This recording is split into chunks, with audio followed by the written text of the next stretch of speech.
for the championship in the 2012 Chase for the Sprint Cup.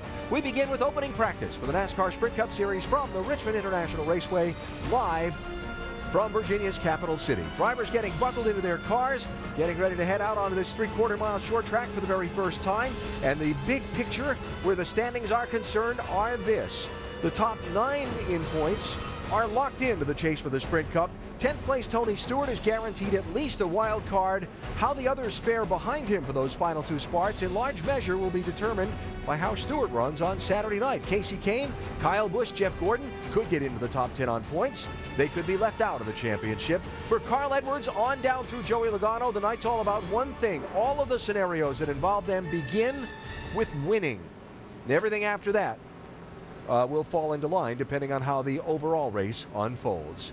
Welcome to the ESPN Pit Studio and welcome to Richmond International Raceway for a full day's coverage of the NASCAR Sprint Cup Series. Alan Bestwick with 3 champions, Dale Jarrett, Andy Petrie, and Ray Evernham.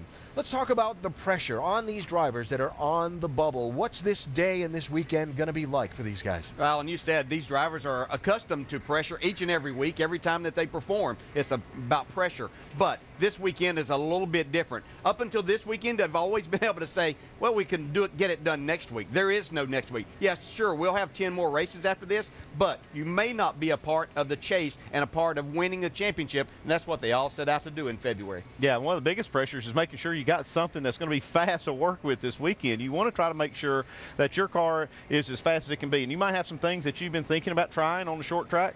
Might try it here in practice, see if you can find just that little bit extra because you might need it to try to get that win. And that practice is important. Making all those changes are important, but a day like today, it's almost 90 degrees. The cars are close quarters down there. You've got to make sure that the pressure doesn't get to those guys as they're making all those changes. Short practice sessions, get ready to qualify.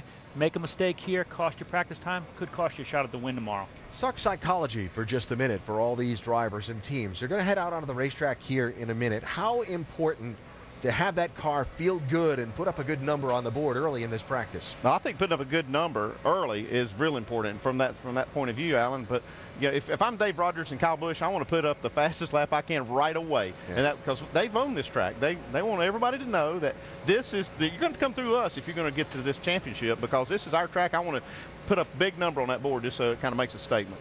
Yeah, and putting a big number up on the board is good. But you know what? This place is so temperature sensitive, and the spring setups they've run in these cars, so temperature sensitive again, and we're doing this in the daytime, and we go to race tomorrow night. So as good as you get today, it may not be good enough for tomorrow night. Yeah, and I think that's another thing that adds the pressure to the driver's standpoint, is you know that all your practice, and even though you may have been here 15, 20 times, you still have to try to make a guess as to what the racetrack's going to do with the setup that you have. So it just adds to probably a sleepless night for the driver. Well, we'll see who's feeling the pressure after these first couple of laps of practice as the NASCAR Sprint Cup Series drivers get buckled in and ready to roll out. We've got all the coverage for you from Richmond today. NASCAR Sprint Cup Series final practice later on today at 2:30 Eastern Time, followed by Nationwide Series qualifying at 4 Eastern. Sprint Cup Series qualifying follows that at 5:30 Eastern, and then tonight the NASCAR Nationwide Series in its event here at Richmond at 7 Eastern over on ESPN. Tomorrow, the Chase deciding race on ABC, 7 Eastern from here at Richmond International Raceway. Who gets in? Who gets left out in the run for the Sprint Cup?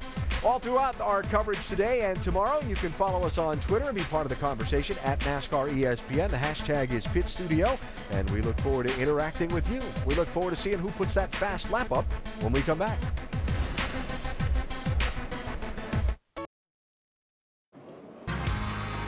NASCAR Sprint Cup Series practice is brought to you by Action Shot, the affordable POV camera in stores now. Cars are rolling from the garage area onto the pit lane of the Richmond International Raceway. They'll be rolling out onto the racetrack momentarily to begin NASCAR Sprint Cup Series practice for this 26th and chase deciding race that comes up on Saturday night.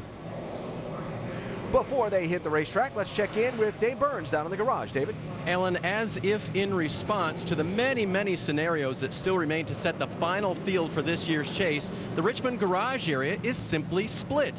If you're on the turn 1 side of the garage area, you've clinched your spot in the chase. If you're on the turn 4 side, Well, you've still got some work to do, and start doing the math, because there's a lot of different ways that these guys can still get into the chase for the Sprint Cup. You've got 0 race winners like Carl Edwards and Paul Menard, and then there's 5 guys who have won one race already this year that can work their way in by how they race on Saturday night. But even Casey Kane is on this side of the garage. With 2 wins, there is a scenario, and it's complicated, by which he cannot make the chase this year. So all these guys are going to be working hard from the very first green flag lap in practice, which we're about to see, to the very end of final practice this evening to clinch their spot. Dr. Jerry Punch? Well, thank you, Dave. And hello, everyone. You know, the good news for reigning Sprint Cup champion Tony Stewart is his 3 wins this year guarantee him a spot in this year's chase. That's the good news. Now, here's the bad news. He is precariously sitting 10th in the point standing, just 18 points away from a possible wild card berth. And remember, wild cards don't get the bonus points for the win, so he would lose those 9 bonus points. And when you consider the fact that he won the championship last year on a tiebreaker, that could be devastating. Now, Tony's waiting to go out on the racetrack right now, but here's the good news again. This is one of Tony's best racetracks. He has 3 wins here, including his very first Sprint Cup win back in 1999. And the car he sits in right now is the same car that he led 4 times for 118 laps in the spring. And if the caution doesn't come out, he wins that race by 2.5 seconds. They're very confident they got a car to beat here tomorrow night. Alan? Doc, thanks. I'll borrow the old Wall Street commercial disclaimer about past performance does not guarantee future results, but Tony, certainly a lot of success here at Richmond, and a lot of these guys trying to claim one of those 2 wild card spots have had a lot of success at this track in the past. Yeah, I think this is a racetrack that driver gets a feel for, and if you have had success here, you know what you're looking for in your race car. There's a lot of people, as we see Edwards, Ambrose, Logano, they don't really have that feel, so even though they're out there trying to make their car what they think is good, they're not really sure if that's a winning setup and feel or not. Yeah, but what have you done for me lately? I mean, I look at Jeff Gordon. He hasn't won here since 2000. 2003 for Newman, 2005 for Kane. I think that if you look at what Kyle Busch has done lately, it makes him a favorite to stay in. But Tony Stewart had a great race here in the spring, so anything can happen.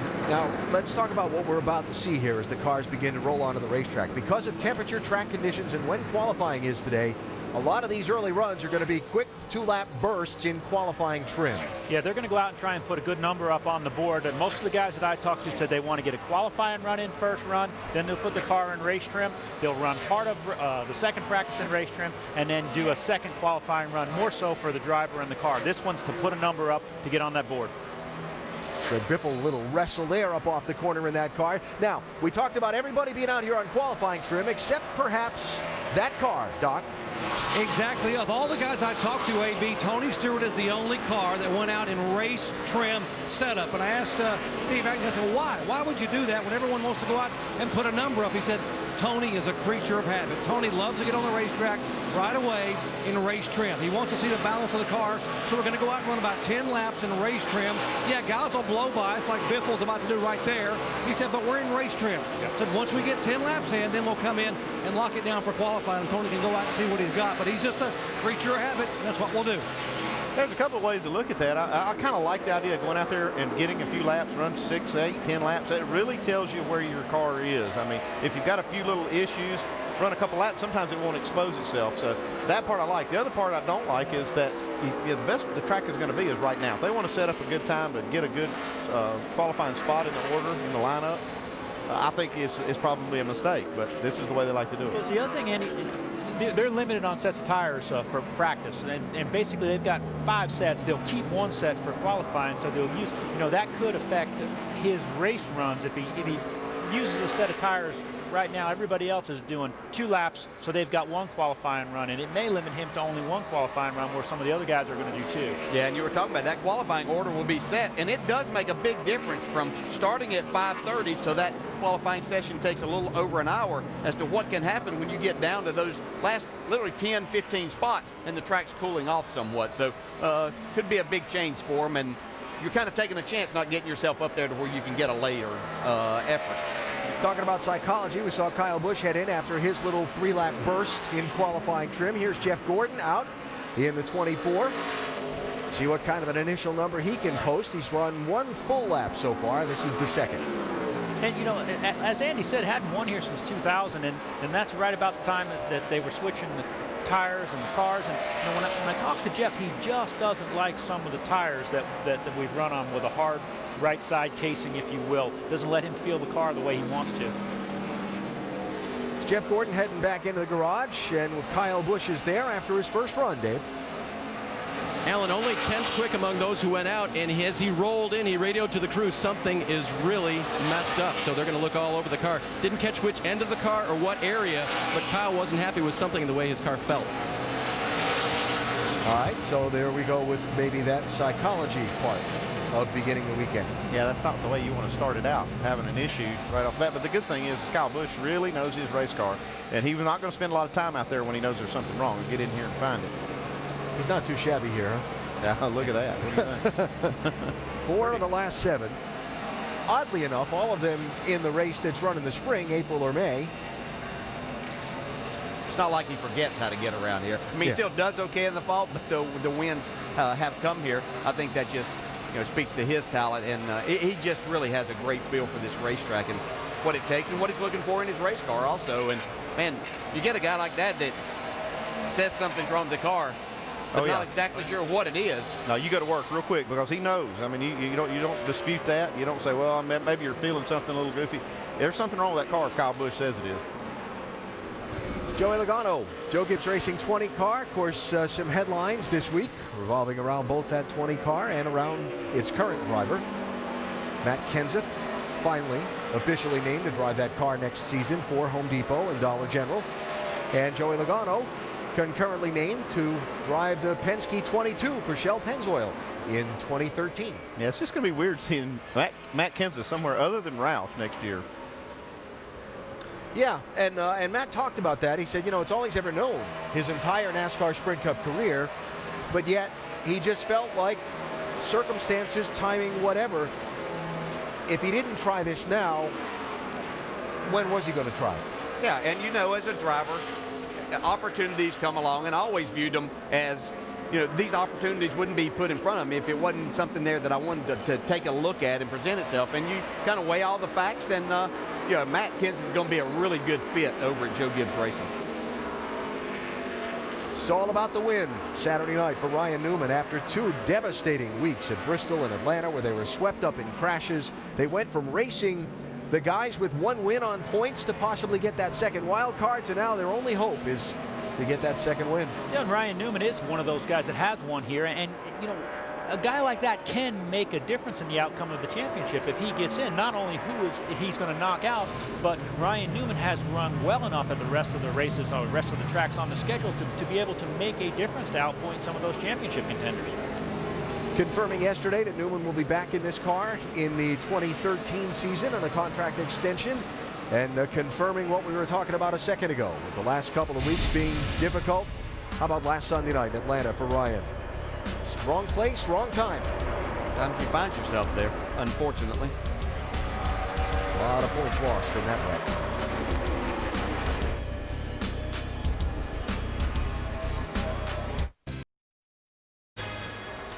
Opening practice for the NASCAR Sprint Cup Series underway here at Richmond International Raceway. Most everybody's made their first run, and they're back in the garage tuning them up, Doc.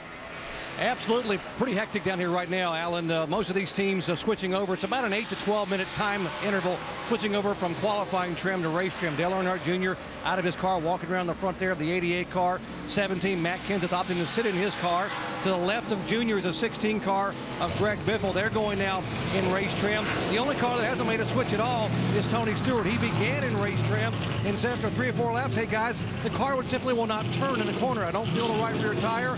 I don't feel I got much grip. So they're coming in still working on race trim. Tony said, I want to stay here and get the car balance-wise comfortable. So they're working solely on race trim and not even thought about making a Q run yet. All right, Doc, thanks.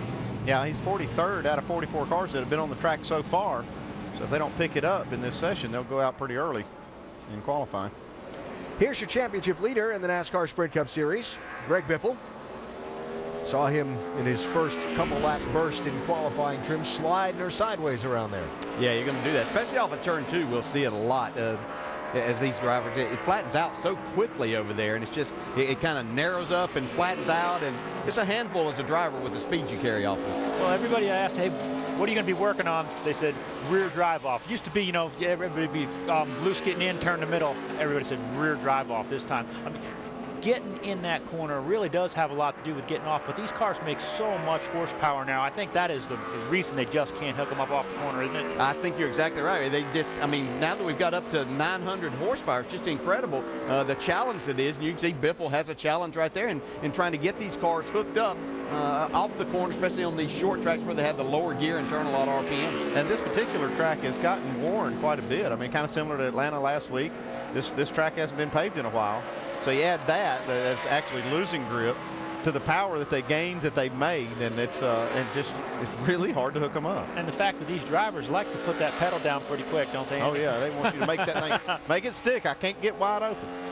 Here's the man who led the most laps in the April race here, Carl Edwards. Remember, the win went away when there was confusion on that late race restart. Thought he was the race leader, took off like he was restarting the race. Problem was, the guy he was alongside was actually the race leader, and Carl was penalized for jumping the restart. You know, you have to wonder, and you can always say what if, but you have to wonder how much different might this season have been if that night works out and Carl Edwards wins that race. There's so many of those things if you look at it. I mean, back to Martinsville, when Gordon looked like he was going to absolutely win that one, he'd have 2 wins now, and it turned out to be Ryan Newman's day to win. So now they've all got 1 win. Carl's got none. Well, you look at that, how incredibly competitive this sport is, just as we look through the lap times that are rolling across the top. You know, with several cars within hundredths and tenths of a second, it just goes to show how incredibly competitive and how much those small things make a huge difference in this business. Yeah, and we talk about speeds, and Jeff Burton's on top of the list right now, which is nice to see for Burton, but I always knew coming in here, and qualifying in particular, that there was going to basically be 100th of a second difference from first to at least 30th. So you knew that if you slipped just a little bit, that was going to cost you a lot of time. I mean, 1/10 of a second was going to cost you at least 10 spots, if not a little bit more. So that just puts so much pressure on the driver to make a good lap in one of those 2 qualifying efforts. But Kevin Harvick locked himself into the chase for the NASCAR Sprint Cup with that 5th place finish at Atlanta last Sunday.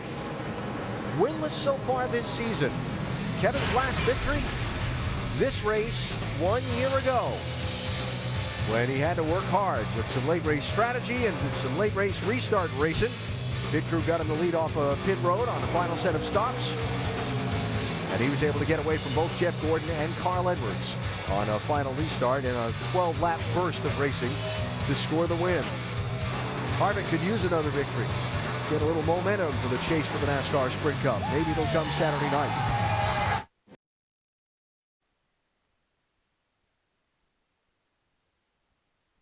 Richmond International Raceway, Saturday night's race, the one that sets the field finally for the 2012 Sprint Cup chase. Kyle Busch has made just 3 laps on the track at this point in practice, and they weren't ones that he was really pleased with. Reported a problem on his race car as he brought it into the garage.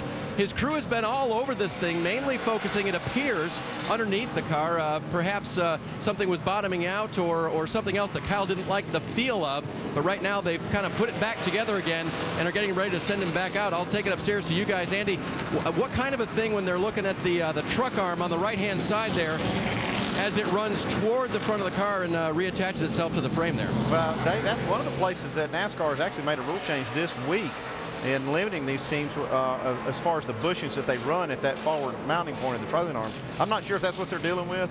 That's also one of the lowest points of the car. Could be dragging the racetrack, getting in the corners over some of the bumps. So without talking to the crew, I wouldn't know exactly what it is, but I kind of, you know, it could be a couple of things in that area. Yeah, Andy, sometimes here with short track cars, they lower some of that mounting in an effort to get your center of gravity down, but the positioning of that trail arm determines that forward bite that we were talking about, and sometimes those brackets touch the racetrack a little bit. It really upsets the race car. Okay, as a driver, I want all the practice time I can get. With all the simulation you guys have, and I know you're sitting here, how can that happen? Why does that happen? We didn't have it when we raced. Yeah, but it's not supposed to happen. I mean, this is a real problem for them. And that's like I said when we started the show. For them, psychologically, they needed to really go out there and just post a big lap. But they're, like I said, they've owned this track before. I don't know if they're just trying something new, but you can see the concern in the team. Well, that may well be that they were trying something new, because I believe that Dave Rogers is a forward thinker, and he thinks, okay, even though we have been really good, and we even said this, like, no matter how good they've been, it creates an opportunity for them to not be good. So to come as they were in the spring, he knew wasn't going to be good enough, so they might be trying some new things. Yeah, because even though it hadn't been that long ago, a lot has changed. I mean, it's advancing pretty much on a weekly basis with these setups. You know, technology throughout the sport changes, but you know as well as I do, these racetracks are not the same when we come from the second time around. They've lost a lot of grip. The temperature's different. They've got more wear and tear on them. Sometimes the tire's a little bit different. Now, in this case, the tire is the same tire that they ran here in the spring. Brad Keselowski hoping to improve on his finish from the spring race here. Doc, he wound up 9th in April. How they running now? Well, you know what? It's more about R&D right now, Alan. You talked about some of the teams trying some different things. I talked to Paul Wolf a few minutes ago, and this is a brand new race car, not the one they had in April, although they had a top 10 finish. He said, we know we're in the chase right now. It's about research and development. This new car we brought here, we're going to try a bunch of things in practice. We may even try several things in the race. And what we're pointing to is to try to see if this new car will be better than one we have set aside for New Hampshire coming up in a couple of weeks to chase. All about changing things, sort of going outside the box and trying different setups, trying to get better here in a race that basically they don't need for one they need coming up in the chase. That's interesting, because Matt Pusha, Greg Biffle's crew chief, said the same thing to me in the garage earlier this morning. Said, want to see if we can learn a couple things for New Hampshire. Yeah, that's exactly. I talked to Paul Wolf, on the crew chief on this car, and he told me the same thing. He said, we're just going to try some stuff in practice, and if we find something better, it's great. It'll help us at New Hampshire. But he's got a way back, though. He knows that they've been good here. They want to win here to try to get those points. So they have a way back to kind of get what is proven for them if this doesn't work. But they hope to find something new. Nice to have that luxury. That they've worked hard to get themselves in the position, but where you've got these others, we talk about fighting just to get themselves in the chase. They have the opportunity really to use this as a test if they want to, and look forward to the chase. 3-time winner this year, and with Denny Hamlin scoring that 4th win last Sunday night at Atlanta. Chance to get some bonus points maybe too, and start the chase even with Hamlin. Here's Clint Boyer. 3rd on the board right now. Good run. They've got seems like the Toyota engine package as a group has picked up a little bit. They've been really qualifying to run up front, even on some of the bigger tracks. And it takes a good amount of horsepower here, even though Richmond is one of our smaller tracks. Yeah, this is one of the tracks actually that when I was racing, I felt like was one of the biggest horsepower tracks. You think about the bigger tracks, the mile and a half, but they're momentum tracks too. This one here, you got to get that car up off of these tight corners. And I've seen where you put a motor in that makes 10 or 15 more horsepower, it'll show up big time here. Michael Waltrip Racing's 2 full-time drivers, both making the chase for the NASCAR Sprint Cup. First ever entry into the championship contest for that team. Congratulations to them. Kyle Busch getting buckled back in, going to go out and give it a try and see if they can solve what was plaguing them in their first run.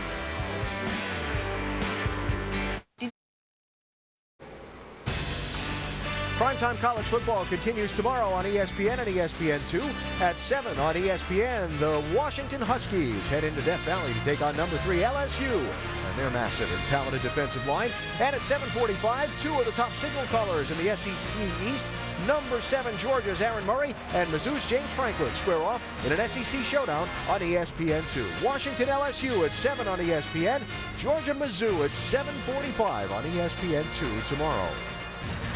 Still having trouble adjusting to calling Mizzou in the SEC and Texas A&M. Yeah, I was talking to my daughter the other night that's a graduate of University of Georgia, and she was talking about conference game against Missouri, and it really hadn't registered with me that it was a conference game for them and how important it is. So Kyle Busch has been out and made another run in this 18 car.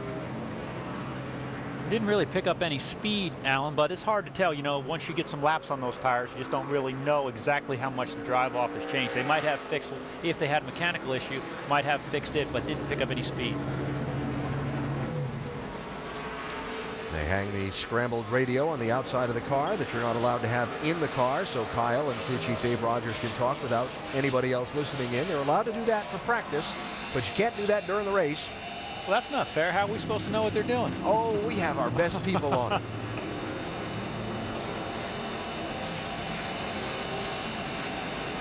And if I'm not mistaken, one of the first people that ever brought one of those scrambled radio channels into this sport was the guy who just made that comment over there. I might have selective memory. I think you're right.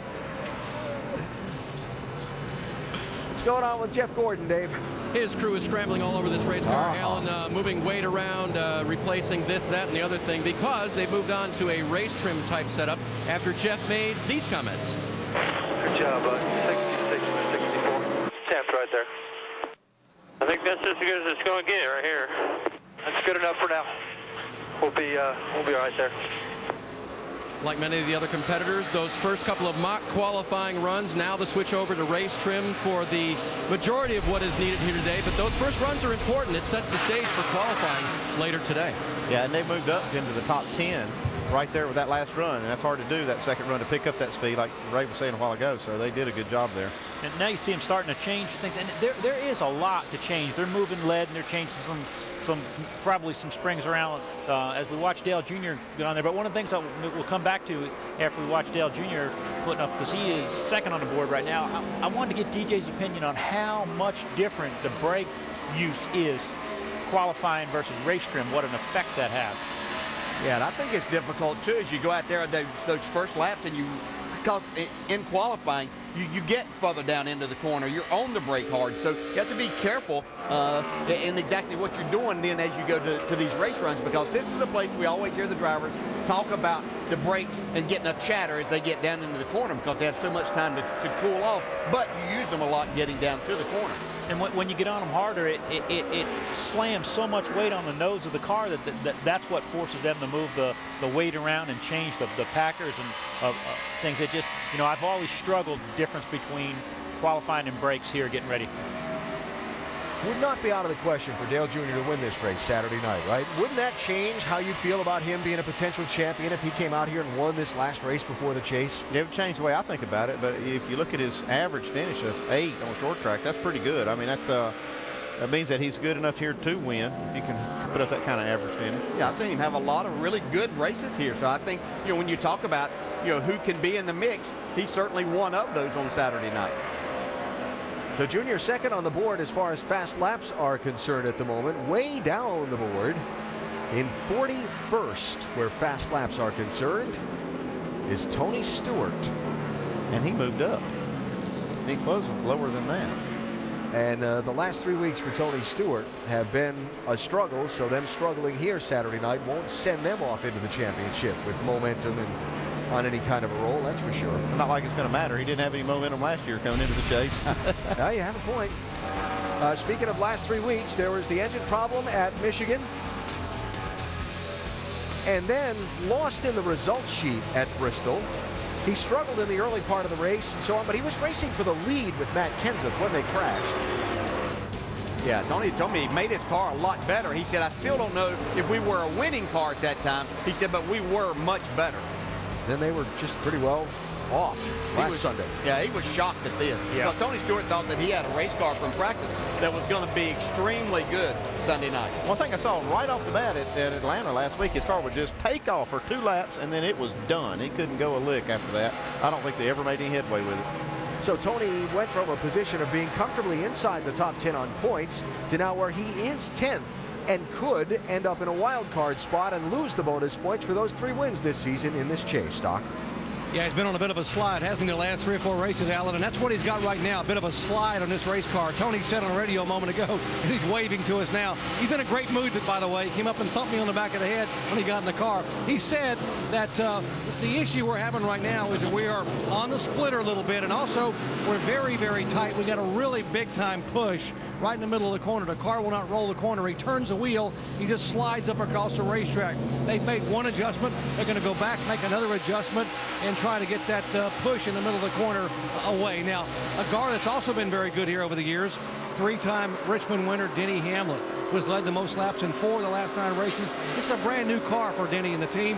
And right now, Denny says the car is terrible in 1 and 2.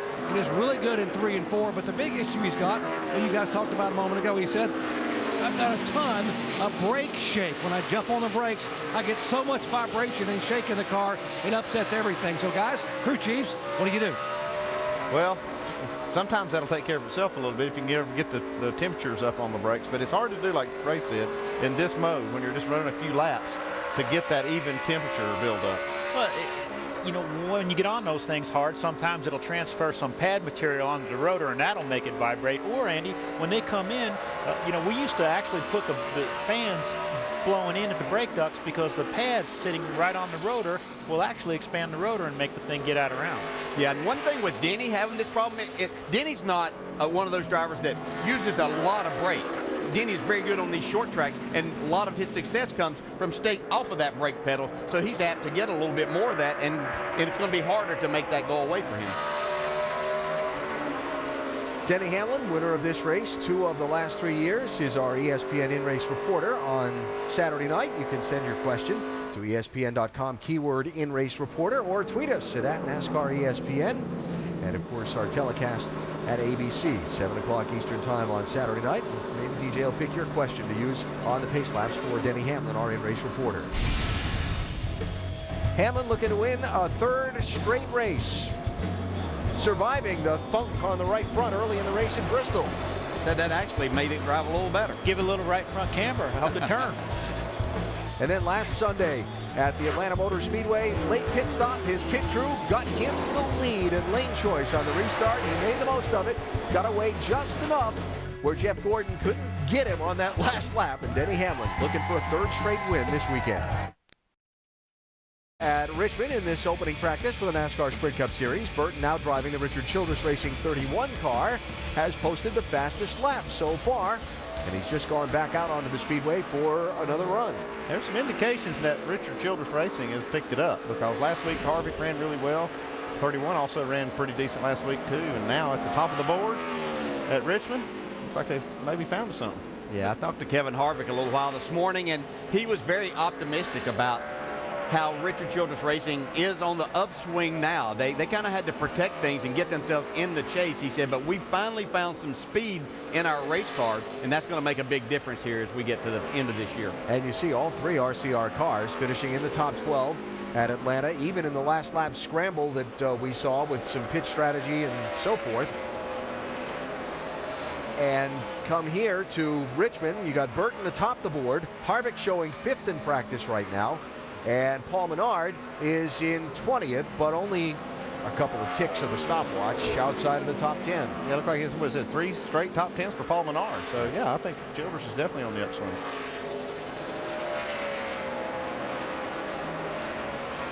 Martin Truex Jr. clinched a place in the chase. Right now he's showing 7th on the board, Doc. Yeah, how about a team with an upswing? Michael Waltrip Racing been really.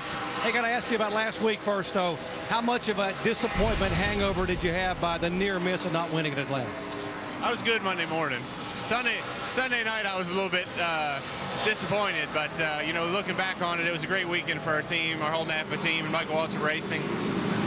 Lock into the chase and be able to run as good as we have been running and be sitting there knocking on the door of winning. So I'm good. I'm over it. I'm ready to go. Big picture, you told me this morning that you think you guys are really going to be hard to handle in the chase. Why are you so confident? It's been running good, you know. I feel like we're getting better still, and last couple weeks we've had some really strong runs, and we've led laps in all the last 3 races at very different racetracks. So just got a lot of confidence in this team and what we're doing, and feel like we're going to get to victory lane soon, and the chase is starting. So it's a good time for us. Hey, good luck this weekend. Thank you, buddy. That's Martin Truex, by the way. I was asking him a moment ago, you saw him talking to little brother Ryan. I said, were you getting advice or giving advice? He said, well, we're just talking about our cars. Ryan needs to run well in the nationwide race tonight.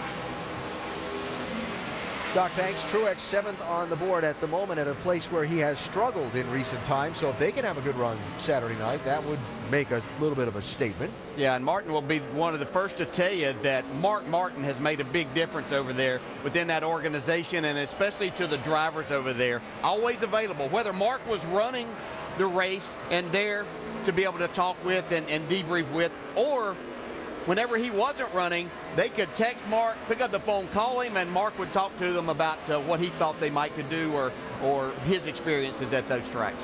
Marcos Ambrose has struggled at Richmond in recent times, but he's got a top 10 time right now. Yeah, this guy continues to get better and better on the ovals, and he's got a guy working on that car that might know a little something about getting around here, doesn't he, DJ? Yeah, Todd Parrott's always done a good job. We've had some success here, so you know, anything can happen with this.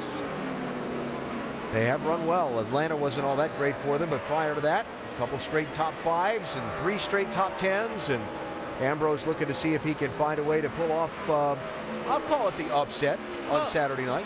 We talked about how important braking is here, and he is a great road racer, and great road racers are great at getting cars to stop and knowing what to do with that brake pedal. So it's probably a benefit for him to have to use the brakes so hard here. How about it, Dave?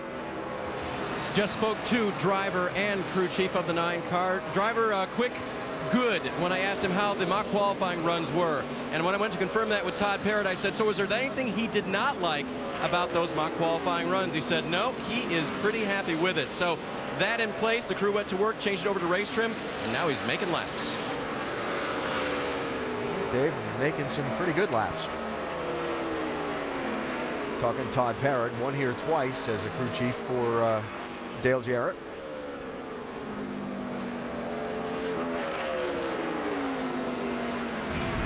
Well, Marcus Ambrose needs to win on Saturday night to get into the chase for the NASCAR Sprint Cup, hoping the night turns out differently than what happened here a year ago this race, when he got bumped and nudged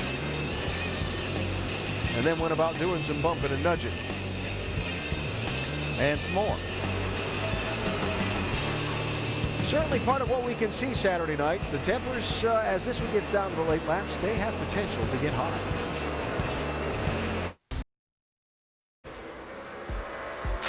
Live coverage of NASCAR Sprint Cup Series opening practice from the Richmond International Raceway today on a 90-degree sunny day, and a lot of track time for the Sprint Cup Series. You'll see it all on the ESPN networks. Final practice coming up at 2:30 Eastern today here on ESPN2. Immediately followed by NASCAR Nationwide Series qualifying at 4 Eastern and NASCAR Sprint Cup Series qualifying at 5:30 Eastern. Then we'll make the switch over to ESPN for the NASCAR Nationwide Series race tonight, presented by Can-Am. That's at 7 Eastern time on ESPN. Nationwide Series teams getting their cars set up and tuned up for the technical inspection line once they qualify their impounded for tonight's race. And don't forget tomorrow the Sprint Cup Series race to determine the places in the chase. That one's on ABC, 7 Eastern time on Saturday night. 45 minutes into the opening practice session, and so far Jeff Burton, Dale Earnhardt Jr. and Clint Boyer, that 15 car, have posted the 3 fastest laps of the session. And the 15 car not only posted a fast lap, but he looks pretty good on his long runs too. He's shown about 20 laps on his tires, and was watching him go around there, and his times were staying pretty consistent, Alan. Let's check in the garage, Dave. And Alan, the 27 team just closing up the hood on Paul Menard's car. They have been running shocks back and forth from this car, and as the crew member would run from the garage area and the hauler where they changed the shock configuration before they put it on the car, run it back in, put it on the car, and one of the things they do in practice, which I find it kind of interesting, is that they will use 2 different things. As you're probably looking at the guy running a shock back into the garage now, they'll use 2 different kinds of pins. The pin with the black top to it is called a quick pin. That is used during practice because the crew can just pop it in and out real quick. This little depressor right here, and it'll go in and out all 4 corners of the shock. They will put it on with those. The other one is just a normal old bolt, which they'll put in during the race conditions. But the guys tell me that they could run this quick pin during the race. The shear strength on these is like 10,000 pounds, so they're very, very good. But just for quickness, they use a quick pin during practice. Yeah, those pins work fine. There's nothing wrong with them at all. As a matter of fact, they probably would work for the race, but it's just hard to look at that shock just being held by a push-pull pin for a 400-lap race here. And I think, for me, I would rather see a bolt running through that shock when that race starts. I bet the driver would feel that way, too. Yeah. We didn't have enough shocks to change, so we needed quick pins back then, did we, Andy? Yeah, we had plenty of time to change them. Good look at him. It's just something, you know, the quick pin's one thing, but just look at how far the hardware's come in this business. It is each specific thing is designed for weight and size. If you look at that shock bolt right there, it's just not a bolt that you got to buy off your normal hardware store shelf. Casey Kane in great position for Saturday night. Could race his way into the top 10 on points. He's got 2 wins already. He's a likely wild card recipient if he doesn't race his way into the top 10. Yeah, I was at a charity event last night with Casey and just asked him, I said, you know, not to bring up something negative, but I know you were expecting a lot more from last Sunday night at Atlanta. You know, how did you get, did you get over that? I'm sure you're past it and looking ahead. And he said, yeah, he said, it was disappointing. He said, I thought going into the race I had a shot at winning. He said, it obviously didn't work out like that. And I said, well, how's your week been? He said, I got through Sunday night and Monday I woke up, decided I needed to get away, so he took off to the Bahamas for a couple of days. I said, that's one way of forgetting it. Yeah. That's a good way to reset, get ready to go. Just kind of wash all those negative thoughts out and come back and go racing. Casey Kane has had a great deal of success here at Richmond International Raceway in his NASCAR Sprint Cup Series career. Possible winner on Saturday night. What would be a 3rd victory of the season? I know the brain will remember this well. Yeah, Casey's first win. First win here. Driving the Evernham 9 here at Richmond.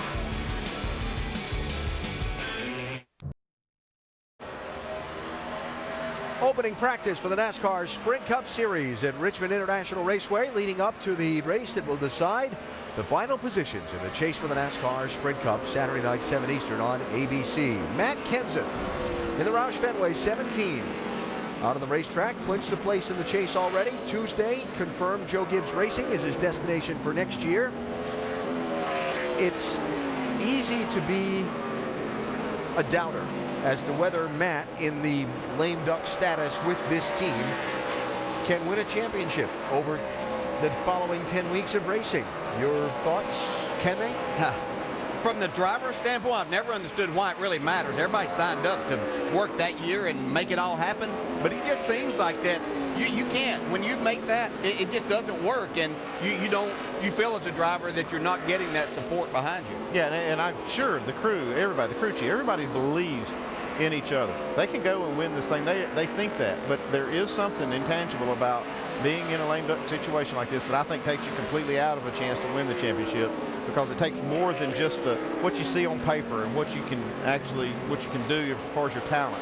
I think there's a mood, there's so much more to it to win a championship. And I just don't know if they can do that in this situation. I agree with you that the talent is there, but going back to say you made that commitment in the beginning of the year, it is really hard to honor that commitment when you know that people are going in different directions. The other thing, as the technology gets passed down, how included will Matt Kenseth be in that? Because obviously Roush Fenway's got to protect their secrets and things going forward for next year. It just takes that edge out. It breaks down communication. And when you've got to race guys like Jimmy Johnson and Brad Keselowski, and now we're talking about how strong the Michael Waltrip team is getting, you miss that half a step on communication and you're not going to get it done. Now, let me just clarify, Matt Kenseth is going to give 100%. Jimmy Fennig is going to give 100%. The guys that work on the car are going to give 100%, but there just seems to be that intangible thing that makes you say, man, I just don't know. I've been in a lame duck situation. The last year I was with Childress, I knew for about 3 or 4 months that I was not going to be there for the rest of the year. And that communication did drop. Even as I was a crew chief, I was making the calls on the car, but there was all the forward planning that I wasn't involved in, a lot of things like that. And we ended up losing the championship to Ray and Jeff Gordon. Well, you talk about that. The 2 years you did win it, you were able to focus 100% of your thoughts and your time on winning that championship. So that distraction when you were getting ready to start your own team, you were still giving 100% of what you could. I felt like I was giving as much as I could. But you were distracted because your mind was maybe that one time I was thinking about a shock for Jeff Gordon. You might have been thinking about what you were going to do with your new 33 car. Well, Matt's had success here at Richmond in the past. This race, a decade ago, 2002. No, that doesn't look like success, but at the end of the night, he did come back and win the race. Matt will try again here 24 hours from now.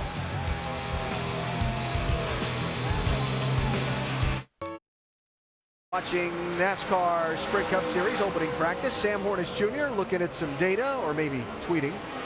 in Cleveland from that 22 car. Catch up on a few phone calls, maybe. There you go. Doc, they posted a pretty good lap.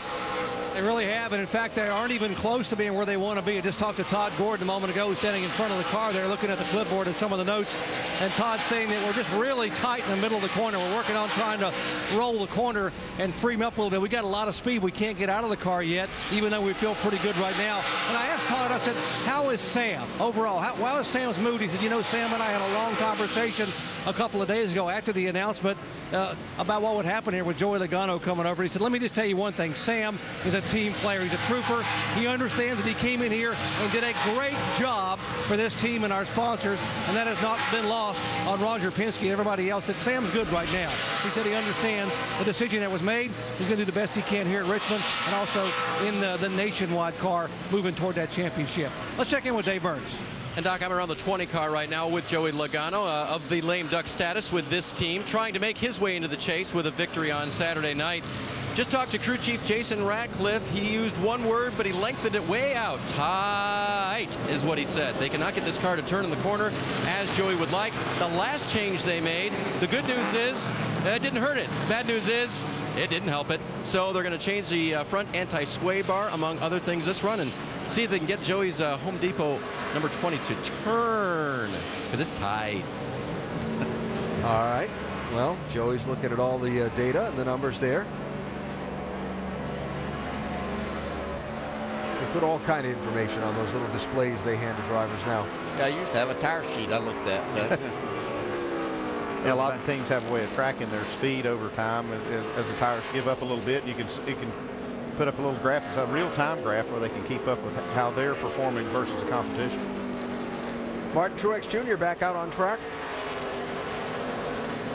You know, we were watching Martin and Chad Johnson talking before, and Martin has got confidence that they are going to be somebody to reckon with in the chase. And I think that as that relationship grows, because it's still really new, Chad Johnson's a young guy, and I think if they can get that first win together, others will follow. You know, it just always seems like once they get that first one, then they believe they can.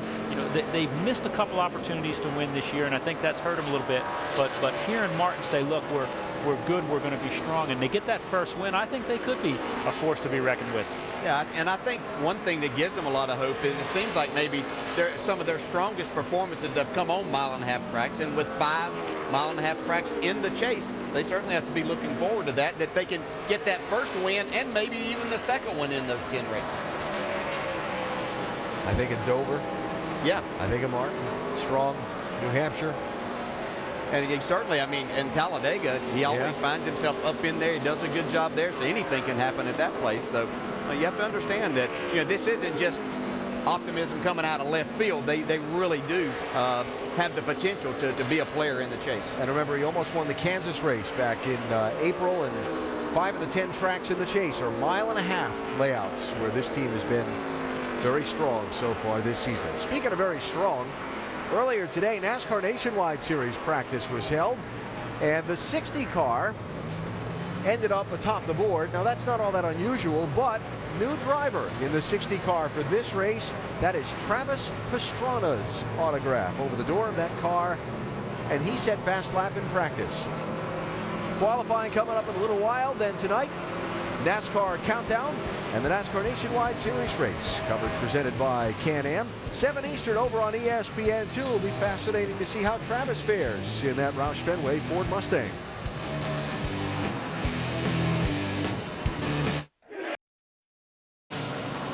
About 45 minutes remaining in the first practice for the Sprint Cup cars at the Richmond International Raceway. About 45 minutes ago, we told you about Kyle Busch's opening run, which he reported a problem to his crew. Just checked in with crew chief Dave Rogers regarding their progress. He said, we've made a lot of progress on it. He wouldn't tell me what it was. A lot of secrets down here in the garage area, but he did say they're making an improvement. The other thing he said was, we just put a new set of tires on the car because we had too many cycles on the original set. We were sort of losing our way. So this is their first check now as Kyle comes in and they debrief to find out just how far they believe they've gotten with this 18 car. That's one of the difficult things for these drivers and teams to keep track of through this practice session in the heat of the day, Dave, is you're going out there, the temperature, the track conditions are changing, and you're putting laps and cycles of heat on the tires, meaning you go out, you run, they get to operating temperature, then you go into the garage to make an adjustment on the car, they cool down again, and that kind of changes how that rubber reacts to the road. Yeah, if you don't have the car balanced properly, let's say you're tight, you go out there and make 4 or 5 runs and don't make a lot of headway on it. What you've done is you've really overworked that right front tire. And now, if you do happen to get the setup right, the tire still has been abused a little bit. So that's why they want to change, get on a new set of tires and see exactly where are we before you make any final decisions. So Kyle Busch and company reporting they're making progress. What about Tony Stewart? Tony still showing with the 42nd fastest lap, Doc. That's not good. And that is not good, Alan. They started, we mentioned earlier, they began this session in race trim and stayed there for about 45 minutes trying to get the car to turn in the corner. Then they spent some time going over to qualifying trim. They have been in qual trim now for 25 minutes. Tony went out, ran a couple of different qual runs, came back in and said, guys, it is just way, way too tight in the middle of the corner. You know, Steve Addington was down here a moment ago talking to Tony. They made a major change. Tony said, the car is so tight in the middle, I can't turn. I'm okay on entry. I'm okay on exit. And remember, now they're in pure qualifying trim, guys. They're trying to get speed out of the car.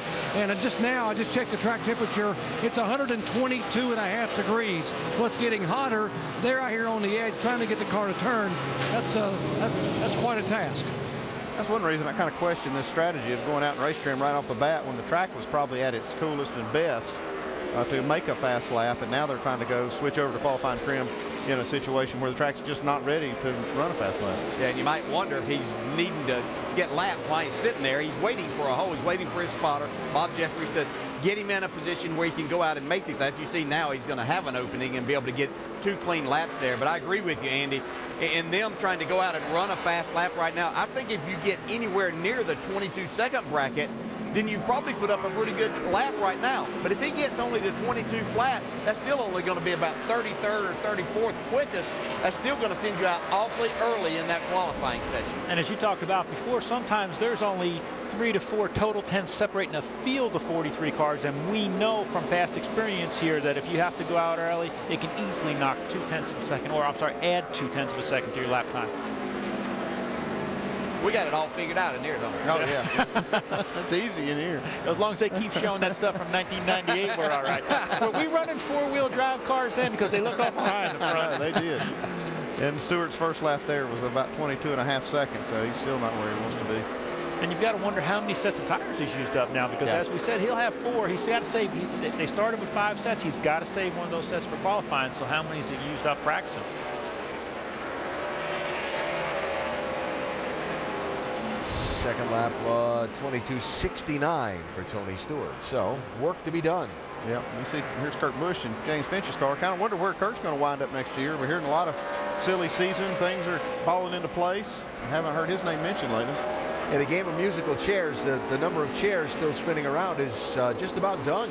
Yeah, and one of the disturbing things to hear is that the fact, you know, James had said without sponsorship, he might not come back. And there's a guy that supported racing for several years, been a big part of it. So hopefully they'll find something. Keep Kurt Busch in the seat, because I think he has shown everybody what a tremendous driver he is, and he's worked hard to get past his issues, but he has probably shown more speed with less than anybody this year. But unfortunately, he's also overdriven maybe a little bit and torn up some equipment. Yeah, that's one of the reasons. I talked to Finch quite a bit. He's kind of disappointed in the amount of equipment they've torn up. I mean, they really have torn up a lot of stuff. He says, look, we've probably got at a 15th place car. He says, we need to bring it home 15th. Kurt is so used to running so much better than that he's trying to get a better result, and I think they've had a lot of problems. They love him over there, though. They'd love to see him stay there and get a sponsor. I think that is their #1 goal. So far, they haven't been able to do it, as you can see by looking at the car. Kurt Busch, another one of the many former winners here at Richmond in the field, said that this wasn't his best track, a track that he has trouble getting figured out and getting a grip on. But on that night, he had it all figured out, and he was doing a victory burnout.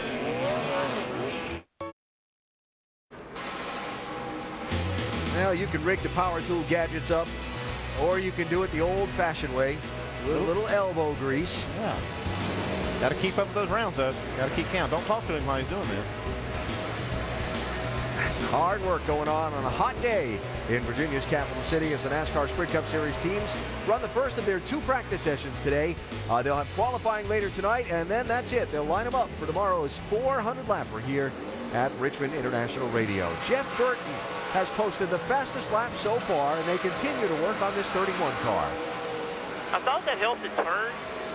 It kind of took grip away from the car. It didn't really hurt rear grip leaving the corner, but approaching the center of the corner, leaving the wall, approaching the center, it got the back out of the track a little bit. I didn't think it hurt forward rear drive. Still lazy, lazy through the middle of the corner, but it did help it turn some, but it hurt our overall grip. I hate it when I have a lazy race car. Yeah, that's the second time we've heard somebody say that about their car through the middle of the corner. Lazy. Yeah, just not changing directions as quick as they want. He said it took total grip away, and he said coming off the wall. DJ, I talked to Rusty the other day, and he said when you pull off that wall initially, it is like making the first cut at that corner. It's a sharp turn there. So, I mean, taking grip away there has got to not be a good thing. Yeah, no, that's not a good thing. And it'll make you back your corner up if you get it. If you get it what you're wanting in the center, then you just have to adjust your entry. And you're right, as you come off the wall, the race car tends to change quite a bit for those first probably 100 feet. Jeff headed back out for another run. His Richard Childress teammate Kevin Harvick has been on and off the track again. Doc? Yeah, Kevin was all smiles. As much as I've seen him smile all year long prior to getting in the car today, coming off that great run at Atlanta Motor Speedway last week. But right now they got some issues. Let's listen in to Kevin's radio. And go into one. As soon as I let off the brake, the thing starts sliding sideways. And when I back up and don't let it do that, then it'll chatter to the center when I let off the brake through the center and not cut like it needs to. And then as soon as I get to the throttle, it has that real fast rotation and it swings straight to being on the right rear. And you have to steer it right up off the corner. Pretty good feedback from a driver to a crew chief. Now, what do you do with that? Well, Gil Martin's in front of the car, and Gil's just now saying on the radio to Kevin here a moment ago, and here's what they're going to do, guys. They're going to make some adjustments on the front end bump stops, and they're going to soften the front end a little bit. They're good on entry, they're good on exit. They're going to try to make the car turn a little bit better by making the front end a little bit softer and adjusting where the car hits on the bump stops. But as a crew chief, you got to love that kind of specific feedback. Well, it is. That's some good stuff. It's a lot better than just coming in and saying, hey, it's loose off, guys. Need to fix it. Yeah, and I've heard that before. Not only is he telling you what the car's doing, but he's telling you how it's affected the input that he's given him as he's on the gas, as he's on the brake, as he's turning the steering wheel, because that even helps me fix the car better when the driver tells me, all right, here's what I'm doing that's affecting it. I was kind of fascinated after the Atlanta race last Sunday night. Kevin Harvick said, and I'll describe the tone as almost somewhat apologetic, but he basically said that he was that Gil had done a great job of getting past what happened at the end of last season, and that Kevin felt bad about the way that everything went down, but they've all put it behind them. They've jumped right in. They're working together and working together well. Yeah, I spent some time with Gil last week just before the race in Atlanta. He totally put it behind him. He told me, he said, look, we're just going to go forward. Forget about all that. We just want to go out here now and make the most of this chase that we're in, try to win races. And he had a great attitude, thought they were going to be great at Atlanta, and they were. And I think he's just looking forward. They're not looking back. End of last season, Gil Martin was replaced as Kevin Harvick's crew chief by Shane Wilson. And then just a few weeks ago, the reverse move was made, bringing Gil Martin back into the fold after the season so far for Harvick has been, even though he's in the top 10 in points, somewhat disappointing as far as leading laps, contending for wins, and winning races.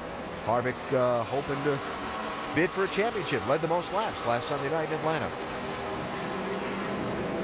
Now, speaking of crew chief changes, of course, it was during the chase for the Sprint Cup last year that Darian Grubb received word that he would be out at the end of the season as Tony Stewart's crew chief. Darian, after the end of the year, moving over to Joe Gibbs Racing to pair up with Denny Hamlin for 2012.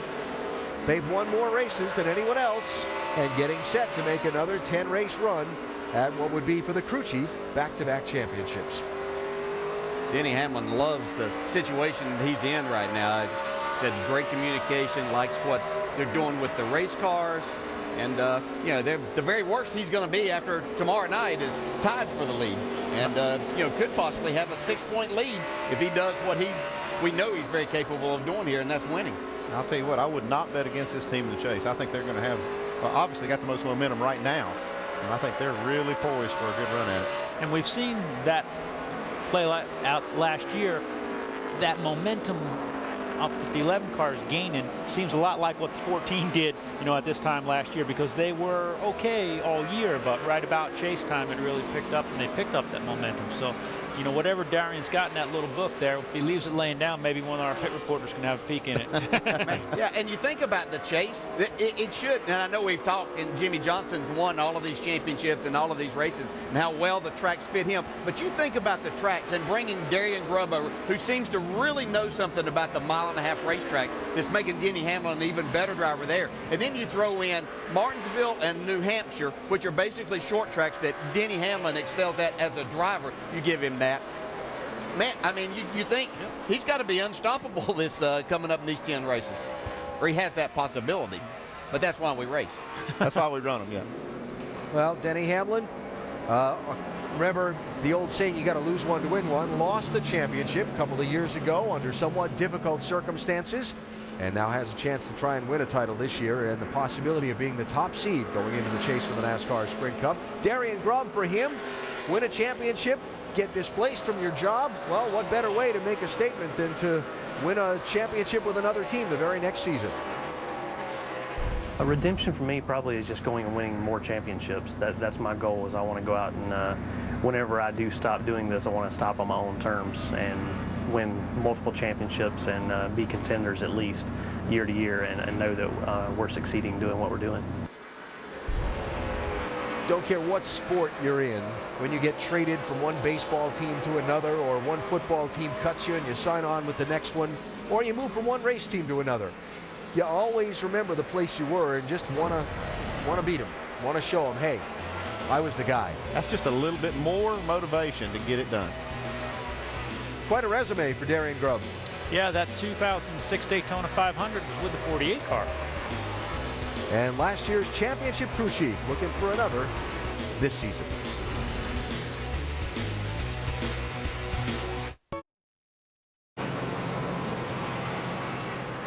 Jeff Gordon heading back out onto the track, one of the drivers in the fight for those 2 wild card positions available in Saturday night's 400 lapper.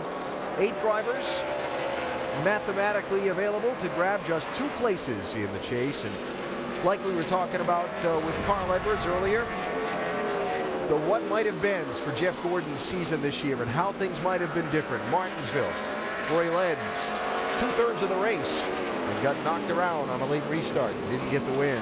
Watkins Glen, Atlanta, Jeff right now only 35 points out of 10th. And when you think about some of the disappointments that are documented there, he might have had a top 10 spot on points without worrying about the number of wins. Yeah, and I know Jeff said a lot this week about maybe regretting not going in and being a little bit more physical on that last lap, that last opportunity down into turn 3. I'd have to think that just the professional Jeff Gordon that I know did what he knows best in trying to win the race. And he's just not going to take it at 180 miles an hour, trying to judge how hard you might run into the back of somebody and not create a bad situation. Right here, it would have been tough to go in there and try to run over Denny Hamlin. Jeff Gordon's a competitor, and he'd pass people right there getting to their quarter panel. Just couldn't quite get there. Yeah, right there, I thought he's got a chance. He's really going to have a chance. We've seen how many finishes off of turn 4 at Atlanta where they come across with that momentum on the outside. I thought he had a shot at it that way, and I'm sure Jeff did too. I think it was just after the fact when he didn't get it done that he wished or maybe had second thoughts about how he did it. Right now showing with the 10th fastest lap, Dave. And Ray Evernham, you helped work the wrenches for Jeff for a lot of years. What do you do if there's something about it he doesn't like? Well, you got to ask him some more questions, nail it down, and fix it. And try something else, right? Exactly. Gustafson says that's the way they're going to go after these comments from Jeff. Yeah, all we're doing is making it looser and then off. We're not doing anything to get it to turn the middle. 10-4. Yeah, we needed to know that, so we'll go another way. You guys have talked about how the corners are a 3-part situation and so often loose in, tight in the middle, and loose off. And they're trying to fix at least one of those situations now in the loose condition. How do you get more out of a driver Ray? Well, when he gives you a little bit of information, do you want to? How do you get more from him? Well, it just depends on the driver. You know, certain drivers, like we listened to Harvick before, he got in that rhythm. He's telling you, he knows, and other guys know, they just don't really know how to say it. And, you know, communicating, you know, when I had to switch from Jeff Gordon to Bill Elliott, it was a much different communication where Bill would give a lot of information, and then I just had to try to understand how to use that, where Jeff, sometimes I'd have to really ask him a question and say, okay, is it loose? Is it under braking? Is it loose here? Is it loose there? You know, and really get him to do that. It's just a rhythm. It's that communication. It's another one of those intangible things that we were talking about before between a driver and crew chief, to get that language on exactly what the car is doing and what driver input does to it. And the closer this competition gets, the bigger those bigger difference those smaller things make. Talked about close competition, wide variety of scenarios under which Jeff Gordon could end up racing for the championship this year. Of course, he could win the race and claim one of the wild card spots. He still could get into the top 10 in points if both Casey Kane and Tony Stewart and Kyle Busch have troubles. He could, if none of the one-win guys win this race Saturday night, and he's able to finish 13 places ahead of Kyle Busch on the racetrack, he could get a wild card that way without winning the race. Or he and Kyle could come down to racing for it in the late laps, and they could get the banging fenders, and we'd all have something to talk about at the end of the night. You can see Jeff been in this chase 7 times.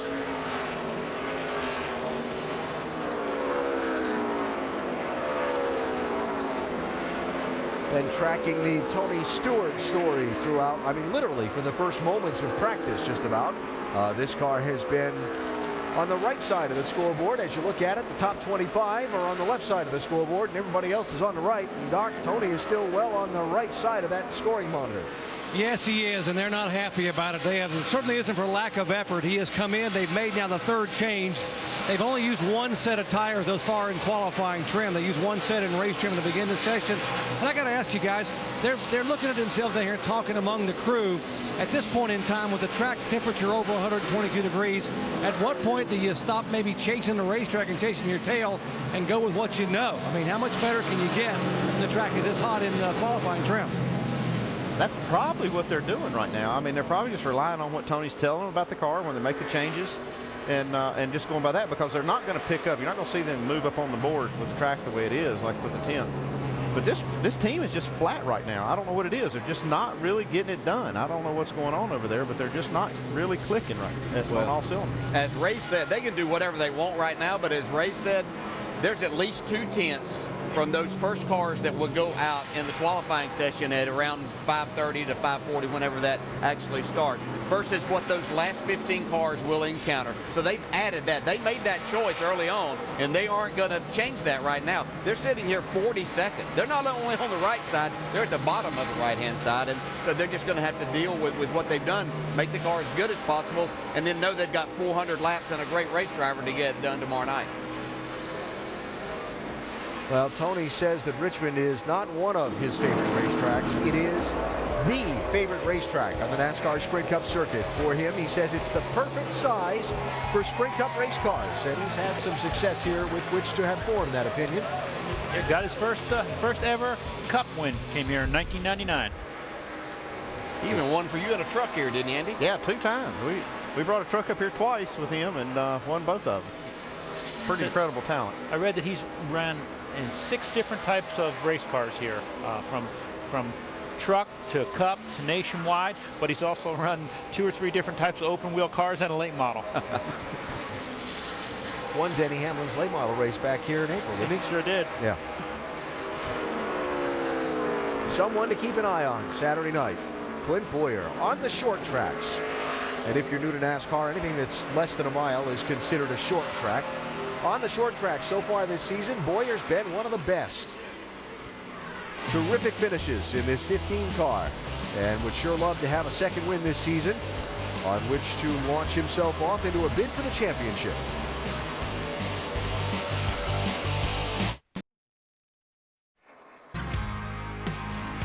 NASCAR Sprint Cup Series practice is brought to you by Southern Comfort. Whatever's comfortable, please drink responsibly. Got a little summer southern late. All right, let me Easy for you to say. Say go again, please. Go again. A little late summer southern heat. Thank you. Don't try this at home. I'm a trained professional. Here in Richmond, 90-degree day for the NASCAR Sprint Cup Series. Little royalty here as well. Yeah, buddy, the king. Keeping an eye on things. Actually having a good season. The 9 car's really been impressive, and the 43 car has been fast at times. Sitting there with Sam Johns, director of competition. There's a guy that did a lot of work for me and for Andy. He's come a long way in this sport. That's right. You stole him from me. I did steal him from you, absolutely. He does a good job running the program over there for those guys. How many wins does the king have here? Gosh, I'd hate a lot. I bet it is a lot. A bunch? 13. Wow. That's a career for some folks. Yeah.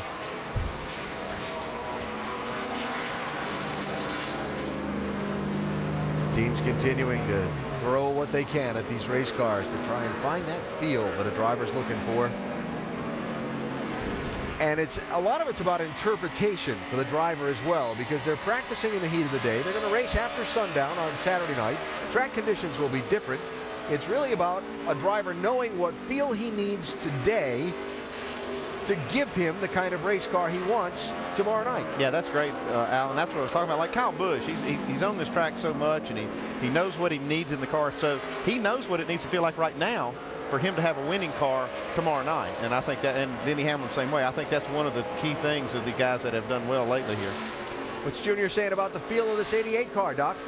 Well, the word bounce gets used off and on. I know political candidates want it in the polls, and race car drivers don't want it in their race car. That's exactly what Dale Jr. has dealt with. You heard him earlier on the radio talking about how the right front had a bounce on entry and also on exit. And it just seemed like it was slow. It couldn't get back in the throttle because of the bounce.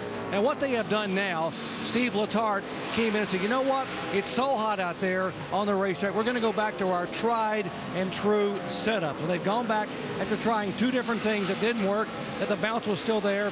They've gone back now for this turn to getting more comfortable in the car, easing in, rolling the center, and coming off. And by the way, they're second overall in speed, and this is the same car and setup they used back in the spring when they finished second here in that race.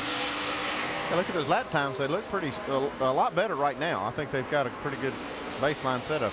Yeah, sometimes that bounce is upsetting the driver more than it's upsetting the car. With this bump stop configuration that they use now, you know, there's just not a lot of travel in there, so that, you know, the consistency or space that they use that shock to go up and down, and they're not tying down the front of these cars as much with rebound as they used to, because that beats the tire up. So the crew chief might want that to bounce a little bit, but the driver doesn't necessarily like it.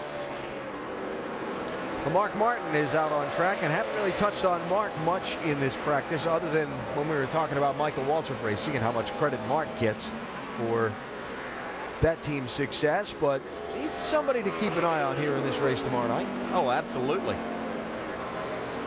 I think isn't this where Mark Martin kind of started his Sprint Cup career back in like 1982 or something like that? 81. Won the pole? Yeah, I think so. I think he won 2 poles that year. One at Richmond? No, here. Yeah, Richmond and maybe Nashville. Jumped up and took the pole here in the spring. Yep. And Dave, how about the update on this 55 and their progress today?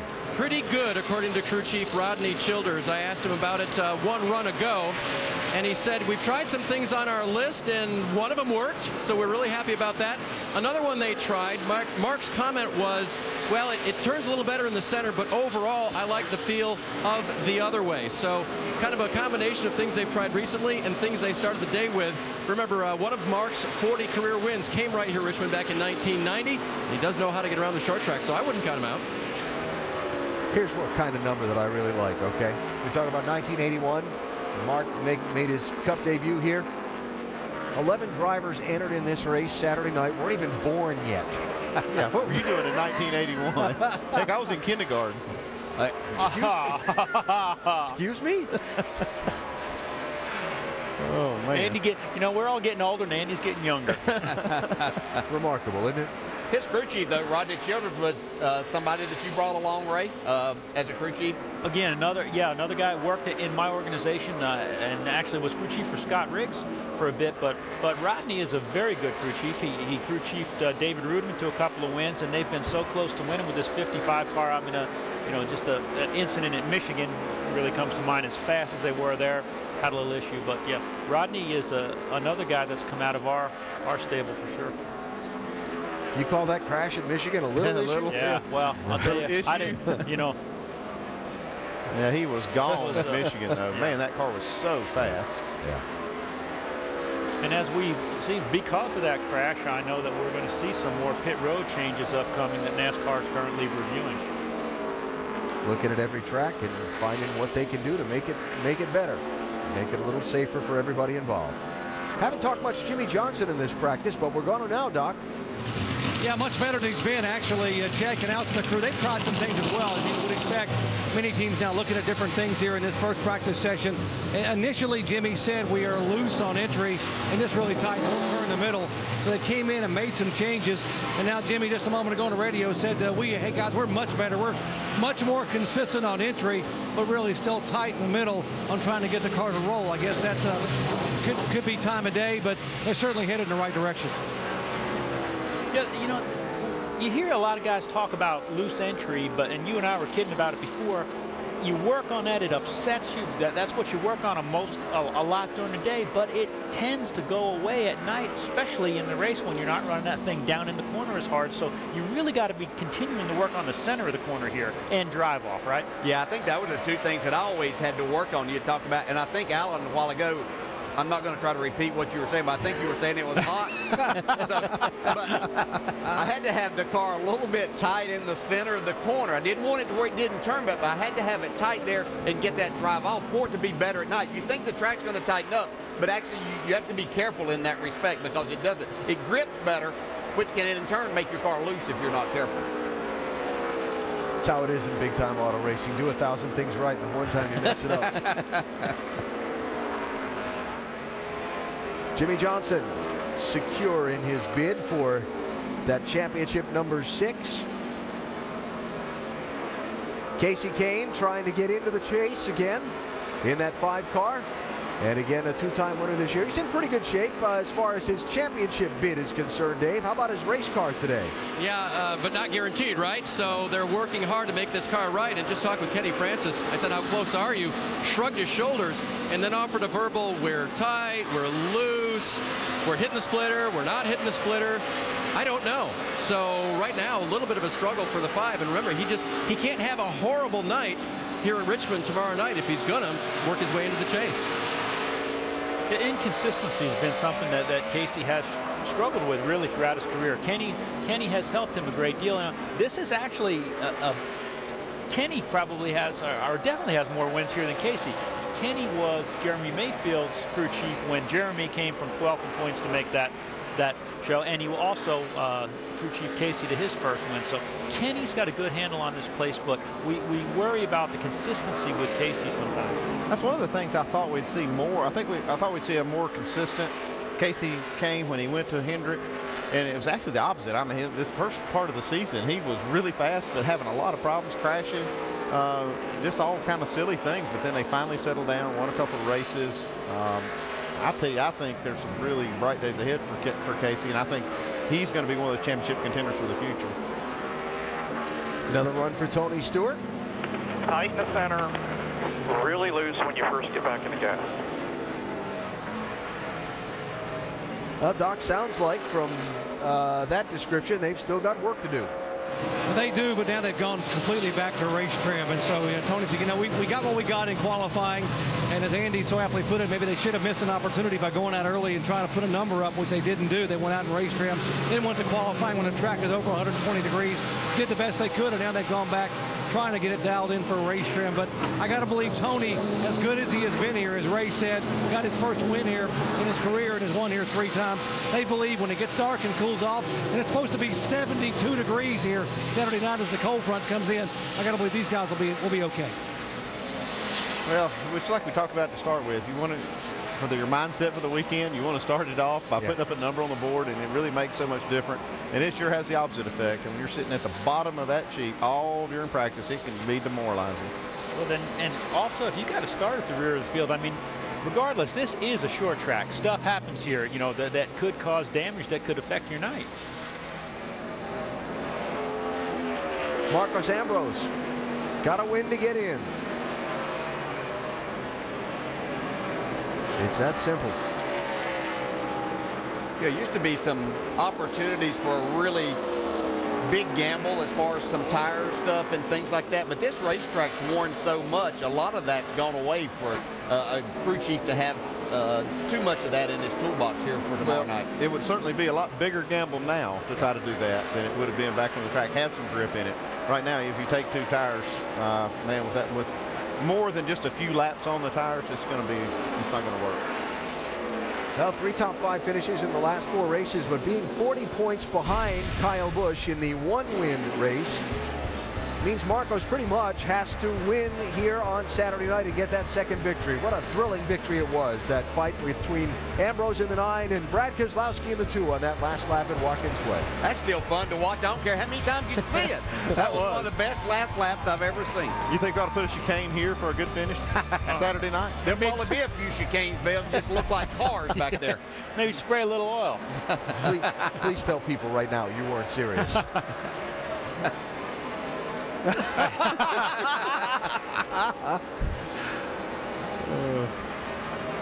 fun. I marvel at the transition that Ambrose made, right? Guy that grew up road racing basically in Formula cars, then went to the V8 supercars, the Australian version of a full-bodied race car, but that's still all road course racing. And wanted to be a NASCAR driver and packed up and moved half a world away from his family to establish himself in the United States and started with a part-time schedule in the Truck Series, and has come up through to be a proficient oval track racer, something he had literally no background in before he jumped into NASCAR.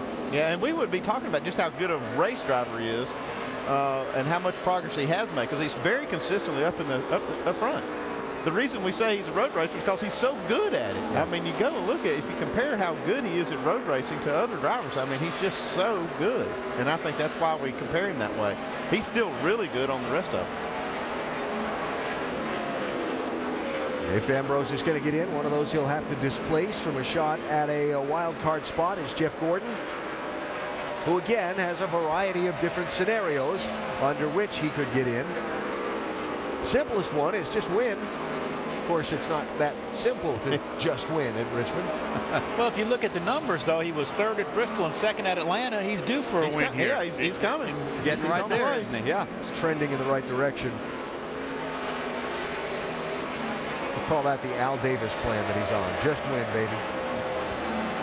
Jeff and Kyle Busch, of course, both making interesting comments. Jeff in the aftermath of the Atlanta race, where he chose not to hit Denny Hamlin at 180 miles an hour with a steaming field of race cars coming up behind them, or didn't try to move him, and said, you know, if it comes down to it Saturday night, the guy in front of me better watch out. And Kyle Busch said essentially the same thing, that if it comes down to it Saturday night and it comes down to Jeff and I, you got to do what you got to do. Yeah, I talked to Alan Gustafson in the garage just before this practice, and he said they're serious about it. I mean, they really are. They're doing everything they can to get in.